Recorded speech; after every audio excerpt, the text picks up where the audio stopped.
ಓಂ ಶ್ರೀ ಗುರುಭ್ಯೋ ನಮಃ. ಎಲ್ಲರಿಗೂ ನಮಸ್ಕಾರ.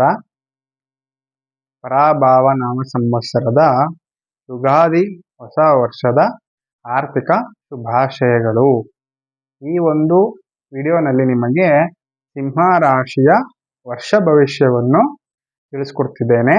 ಸಿಂಹ ರಾಶಿಗೆ ಈ ವರ್ಷ ಹೇಗಿದೆ, ಆದಾಯ ಮತ್ತು ವ್ಯಯ. ಆದಾಯ ಬಂದು ಈ ವರ್ಷ 5, ವ್ಯಯ ಕೂಡ 5 ಇದೆ. ಅಂದರೆ ಎರಡು ಈಕ್ವಲ್ ಇರುವಂಥದ್ದು ಆದಾಯ ಮತ್ತು ವ್ಯಯ. ಇನ್ನು ಆರೋಗ್ಯ ವಿಚಾರದಲ್ಲಿ ಸಿಂಹ ರಾಶಿಯವರಿಗೆ ಒಂದು ಅನಾರೋಗ್ಯನೂ ಒಂದು. ಅನಾರೋಗ್ಯ ಮತ್ತು ಆರೋಗ್ಯ ವಿಚಾರದಲ್ಲೂ ಸಾಧಾರಣವಾಗಿದೆ, ಅದರಲ್ಲಿ ಶುಭವಾಗುತ್ತೆ. ಇನ್ನು ಸಿಂಹ ರಾಶಿಗೆ ಈ ವರ್ಷ ಗುರುಬಲ ಹೇಗಿದೆ, ಗುರು ಗ್ರಹದ್ದು ಸಂಚಾರ ಹೇಗಿದೆ ಅಂದರೆ, ಗುರು ಸಂಚಾರ ಬಂದು 11ನೇ ಮನೆಯಲ್ಲಿ ಸಂಚಾರ ಮಾಡುವಾಗ ಶುಭ ಉಂಟಾಗುತ್ತದೆ. ಕುಟುಂಬದಲ್ಲಿ ಸೌಖ್ಯ, ನೆಮ್ಮದಿ, ಆರೋಗ್ಯ ಸ್ಥಿತಿ ನಿಮಗೆ ಮತ್ತು ಕುಟುಂಬಕ್ಕೂ ಇಬ್ಬರಿಗೂ ಎಲ್ಲದಕ್ಕೂ ಒಳ್ಳೆಯದಾಗುತ್ತೆ.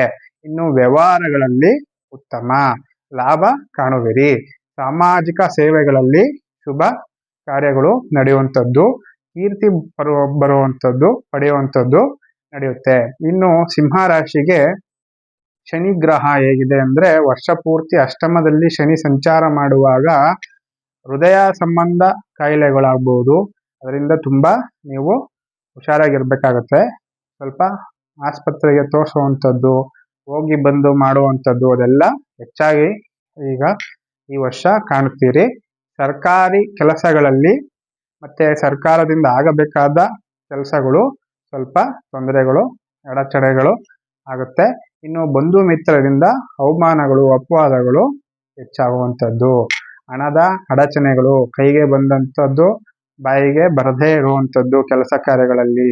ಇನ್ನು ರಾಹು ಗ್ರಹ, ಈ ಸಿಂಹ ರಾಶಿಗೆ ರಾಹು ಗ್ರಹ ಸಪ್ತಮದಲ್ಲಿ ಸಂಚಾರ ಮಾಡುವಾಗ ಸತಿಪತಿಯರಿಂದ ನಿಮ್ಮ ಸತಿಪತಿಯರ ಕಲಹಗಳು ಜಾಸ್ತಿ ಹೆಚ್ಚಾಗುತ್ತದೆ. ಗಂಡ ಹೆಂಡತಿಯರ ನಡುವೆ ಕಲಹಗಳು ಹೆಚ್ಚಾಗುವಂಥದ್ದು, ಅಸಮಾಧಾನ ಉಂಟಾಗುವಂಥದ್ದು. ಇನ್ನು ಸಿಂಹ ರಾಶಿಗೆ ಪರಿಹಾರವಾಗಿ ಸೂರ್ಯನಾರಾಯಣ ದೇವಸ್ಥಾನಕ್ಕೆ ಹೋಗಿದ್ದು ಪೂಜೆ ಮಾಡಿಸಿ ಶುಭವಾಗುತ್ತೆ. ಇನ್ನು ಶಿವಾಲಯದಲ್ಲಿ ಪ್ರತಿ ಸೋಮವಾರ ಅಥವಾ ಪ್ರದೋಷ ದಿನ ರುದ್ರಾಭಿಷೇಕ ಮಾಡಿಸ್ಕೊಂಡ್ರೆ ತುಂಬ ಒಳ್ಳೆಯದಾಗುತ್ತೆ ಸಿಂಹ ರಾಶಿಯವರಿಗೆ.